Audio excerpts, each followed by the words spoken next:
चौथो दिनमा हाम्रो आन्दोलनलाई उहाँले सम्बोधन गर्नुहुनेछ। हामीले 24 सूत्रीय मागहरूमा 3वटा क्याटेगोराइज गरेका थियौं। एउटा क्याटेगोराइज भनेको त्यो मन्त्रीले स्वयं गर्ने माग, दोस्रो भनेको क्याबिनेटले गर्ने माग, तेस्रो भनेको त्यो सार्वभौम संसदले गर्ने माग, जो हामीले विगतको आन्दोलनमा टेबल गराउन सफल भएका थियौं। हाम्रा माग र मुद्दाहरूलाई हाम्रो आन्दोलनको बलले अक्षर रस तिनको चाहिँ विषयगत समितिमा पुर्याउन सफल भएको थियो।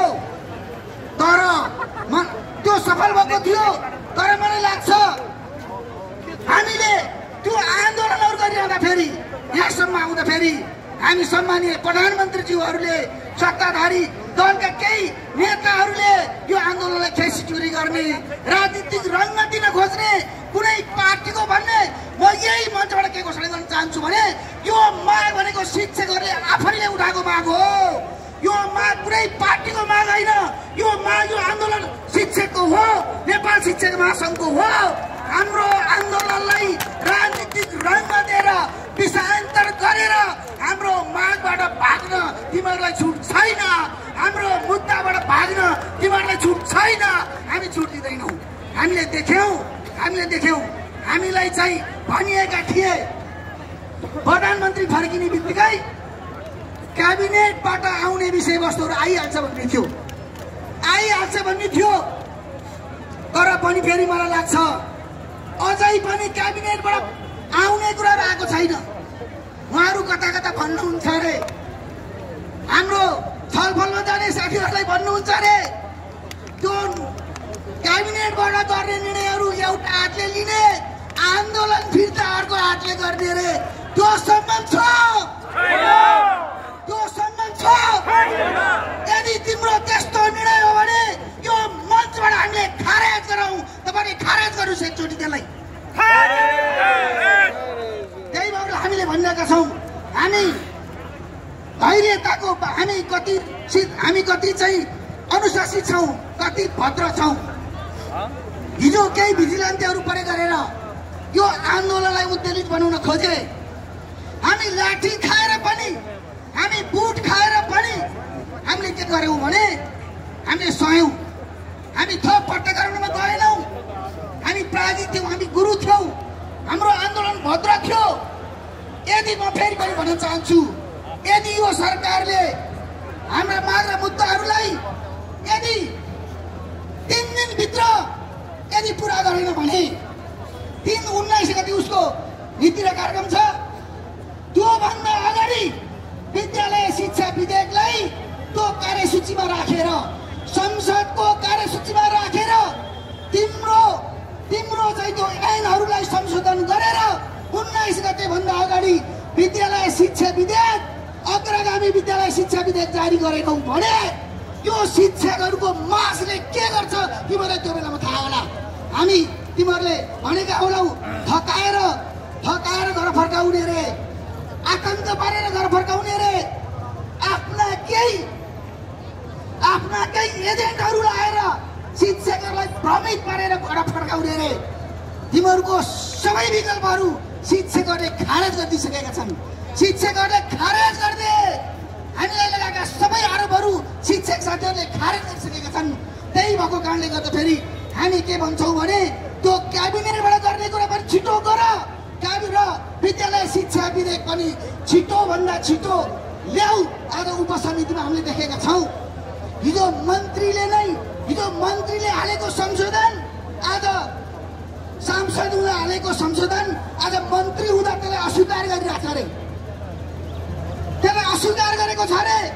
उनीहरूको चाल के छ भने हामीलाई सडकबाट फर्काएर, हामीलाई 9 बुँदे लालीपप दिएर सडकबाट फर्काएर फेरि निरङ्कुश ऐन लेखेर तिनीहरूले जमर्को गरिरहेछन्।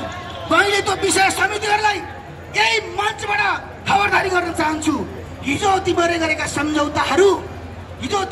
सम्झौता त्यो आवधिक बढुवा अनि फेरि अस्थायी सेवाको अपुग्दाको थप राहत, अस्थायी बाल विकास विद्यालय कर्मचारी माविक उच्च मावि विशेष शिक्षा लगायतका चाहिँ ती शिक्षक कर्मचारीहरूको माग र मुद्दामा हिजो तिमीहरूले 60% आन्तरिक प्रतिस्पर्धा भनेर हामीसँग सम्झौता गर्यौ।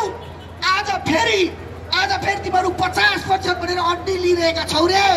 ए विषयगत उपसमितिका मान्यहरू कान खोलेर सुन। हामी शिक्षकहरूलाई फेरि हाम्रो सहमति त्यो 60% आन्तरिक प्रतिस्पर्धा तिमीहरूले राखेनौ भने पहिलो हामीले चलाउँछौ यही ठाउँबाट च्याप्छौँ। फेरि हामीले त्यो भएको कारणले म मान्य सांसदहरूलाई पनि चेताउन दिन चाहन्छु, यो सरकारलाई पनि म चेताउन दिन चाहन्छु। र आज पैसा छैन रे। संविधानले मान्ने रे, कानुन के रे अनि अर्थले थाम्ने रे। यो भने के हो? शिक्षकलाई नदिने भनेको होइन। अरू सबै सेवालाई दिन पुग्ने, शिक्षक सेवालाई दिन नपुग्ने हुन्छ। त्यही कारणले म फेरि पनि भन्न चाहन्छु सम्पूर्ण साथीहरू, तपाईहरू भ्रमित नहुनु होला। क्याबिनेटले निर्णय गर्छ त्यो हाम्रै लागि हो, तर विद्यालय शिक्षा विधेयक जारी नहुँदासम्म तपाईहरूले सडक नछोड्नको लागि हार्दिक अनुरोध गर्न चाहन्छु, अपिल गर्न चाहन्छु। र हाम्रा समस्याहरू छन्, केही भर्नाका समस्या होला, के समस्या होला। हामी एकचोटि विद्यालय शिक्षा विधेयक लिएर फर्किसकेपछि मैले त पटक भन्ने गरेको छु, आज 2जना विद्यार्थीहरू बोर्डिङले लग्यो भनेर नआत्तिनुस्। भोलि विद्यालय शिक्षा विधेयक पास भएपछि 2 भनी होइन 50औं विद्यार्थी त हाम्रो स्कुलमा फर्किनेवाला छ। 50औं विद्यार्थी। त्यही भएको कारणले मैले तपाईँहरूलाई भन्न चाहन्छु यो अन्तिम लडाईँ हो। हाम्रो कमान्डरले हामीलाई शासन गरिरहनु भएको छ। हामी 14वटा घटक संस्थाहरू देशका पिलर छौँ। त्यही भएको कारणले गर्दा फेरि विद्यालय अग्रगामी विद्यालय शिक्षा विधेयक जारी नभएसम्म कोही शिक्षक साथीहरू नफर्कनको लागि, अरू साथीहरूलाई बोलाउनको लागि यही मञ्चबाट विजय र्यालीका साथ हामी विद्यालयमा फर्कनको लागि अपिल गर्दै एक थोपा रगत रहेसम्म फेरि यो आन्दोलनले सहीको माग गरेछ भने एकीकृत अखिल नेपाल शिक्षक सङ्गठनको अध्यक्ष लगायत हामी 15 घटकका अध्यक्षहरू, महासङ्घको अध्यक्ष, सहअध्यक्ष, महासचिव, अर्थ-महासचिवदेखि सबै यही बानेश्वर चोकमा शहीद भएर फर्काउला। मैले यति अपिल गर्दै यो आन्दोलनलाई चाहिँ निरन्तर दिनको लागि तपाईँलाई हार्दिक अपिल गर्दै म बिदा हुन चाहन्छु। हस्त धन्यवाद, नमस्कार, जय शिक्षक महासङ्घ। धन्यवाद आदरणीय अध्यक्ष।